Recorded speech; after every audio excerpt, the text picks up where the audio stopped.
they want in order to give them what they need. So, exactly. So anyways, we're talking about people, and people development is going to be the number one thing right now, because it's asset appreciation, and there's multiple assets in the business. So what we need you thinking more of in terms of, what happens is, as you kind of go through the ranks, we've talked about this on the leaders program as well, is you start with a very internal focused, when you're a solopreneur. What happens is, you'll start thinking of it first in terms of the solopreneur thinks my skill is my business. Me as a trainer, my value is this, my value is that. And it's very internal, self-internal focused. When you grow into more of like a business owner, you then think you have internal focus, but on the business and on the people in the business, not just yourself. But it's still internalized. You're still looking inwards at the business. And you think that whatever you have, like you think like my boot camp is my business, or my facility is my business. And so what even happens is you think that if you want to scale, you immediately think, well, I need more boot camps then, because the boot camp is the business. So to scale a business, it means I need more boot camps. Exactly the same, right?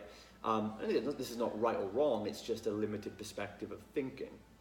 And when you become more entrepreneurial then and think bigger, I'm at the level now where my market is my business. Meaning, like the 50,000, let's say we're in the women's niche, the 50,000 women in my area is my business. Not PT or boot camp, not the facility we're in. The skill of a boot camp, teaching a boot camp is not the thing. We can teach personal training, we can teach nutrition advice, we can teach mindset. The facility is not my business. I'm not relegated to only transact money inside my facility or having duplicates of the same facility. So I had a client the other day I was working with, and he has a small semi-private center in London, right? Very cool little model, and he wants to grow. So he's like, so should I build another boutique studio in London? And I was like, well, why? You've already got the place where people can come and get that service. What about the rest of the market that you're not serving, that can't afford you? So like with Mercedes, they bring out an A-Class, which is for those who can't really afford an E-Class, right? So it's like, well, you've got all this market that you can serve. Why would you relegate it to only the top end of people? Why not open your next place and protect your downside a little bit by opening a large bootcamp facility for those people that are clamoring to get into your something charges like £700 to £1,500 a month per person for his private. It's like a really good model. And I'm like, that's great. And maybe, I'm not saying don't open another one. I'm just saying don't think that that's your business model now. Because if you really want to protect your downside, is why don't you expand on it? You've got all these leads that you've built up over the years that aren't ready to invest in that yet. Why not open a group somewhere you can do groups of 8 to 10? And that becomes the next part of the business model, or a nutrition club, or a seminar series, or a short course on seminar, so we're bringing supplements. We sell level 2 and 3 certifications. We have an apprenticeship. We have the Slimming Club. So because we see the market as our business. So ultimately you're making products. You're just serving them what they need at that given time, basically, and that'll change as their needs change. I guess. Kind of like you've done with you got the BJJ and in the gym. You don't see it as like, oh, I'm in the BJJ industry, I can't do fitness, or vice versa. And they do complement each other. And so we're like, we can rent out a hotel room and go and do our weekly slimming club there, and transact and make money with a different set of customers that could be the same customers as the gym, but not necessarily. Because we're looking at how do we serve everyone in this area whilst maintaining our kind of core identity or the niche we're in. And so that's just a different level of thinking. It's a bigger depth of vision. And that's when you start thinking more externally from the business. And so that's going to be your next role to progress into. That's why you need to focus on your team, because they can then do all the internal focus. They focus on the facility, the skills, the clients. you want to start thinking bigger about how do we make a bigger impact in more people's lives. And because that's really, if you, again, contribution and growth, like I said, the two higher needs of growing and giving are soon going to become what gets you out of bed in the morning. You're not going to get out of bed in the morning for financial certainty much longer. You're going to need your potential gap is going to grow as your confidence grows, and you're just going to have to do bigger things because you can. Yeah. And it'll start frustrating you that other people aren't doing it. Yeah. You know, it's kind of the reason we're reopening the bootcamp here in Cyprus is because it's like I've been 5 years and no one stepped in. I'm actually disappointed. No one's come and swiped my model. Yeah. So there's all those customers sat there still. It's funny because most people will be upset by that. I'm upset because it's like, why haven't they done it? Yeah. Like, actually, I take that as like, come on, it's like an insult, right? Yeah.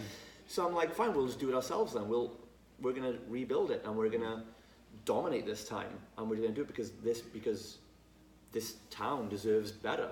It deserves a service that can really change their lives. Yeah. We have so much confidence in our ability to do that now from all the results we've gained and all the business infrastructure and how we can train people, how we can provide jobs to the community, how we can help other trainers, how we can partner with other businesses and help them. Yeah.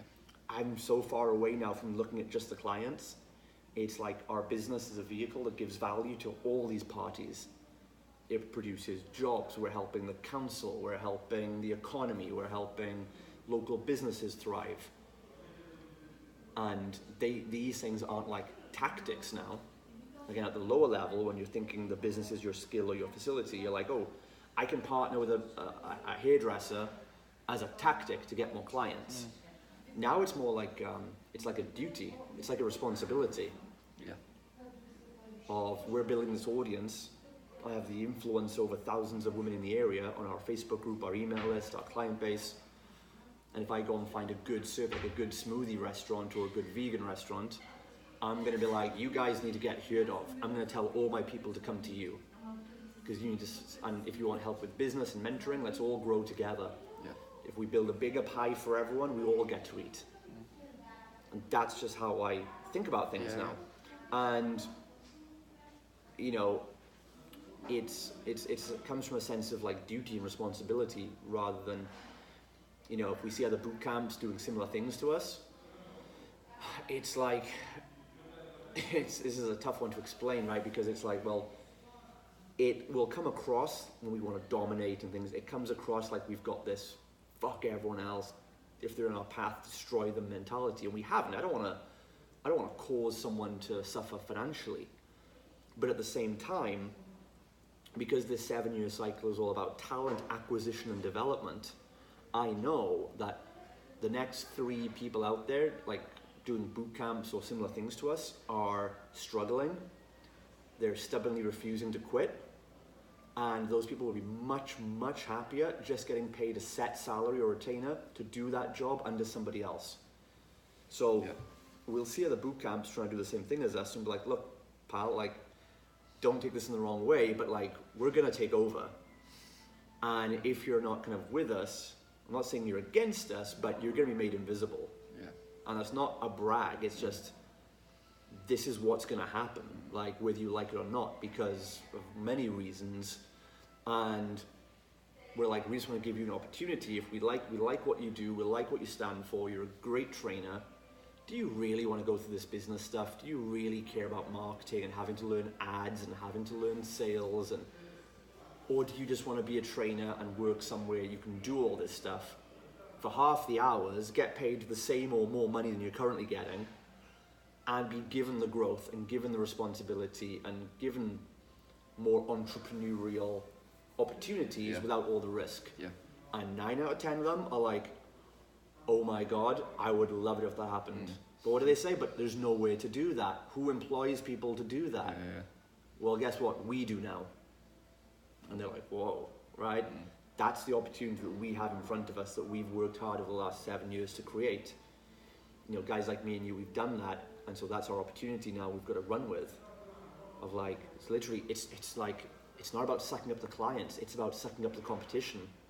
So would you look at them and go, I want them on my team. Is that how well, if you really want them, don't say that because they're competition. No, I mean, you like, look at them, but I think you could make them do better. If they've got good potential, they clearly don't want to work for the man in the system, in the commercial gym.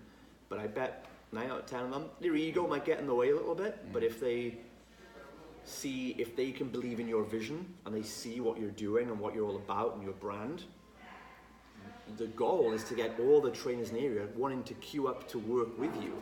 Yeah.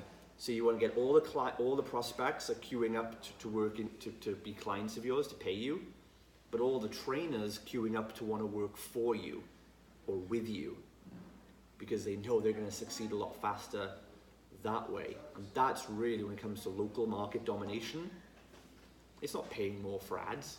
That's amateur shit the marketers tell you, right? It's, what if you get the talent, the workforce in the area all coming to you, right? That's how Henry Ford succeeded, right? You got all the workforce and labor in the area to come work at his factory for better money and better conditions and more significance of working for a bigger company doing bigger things. And suddenly we go from the agricultural age to the industrial age, because everyone wants to work there now and give their support. And we have a 10x better version of that now. And so this is like really where things need to go, because these trainers, otherwise, you've got to see your business now as a service, as a product to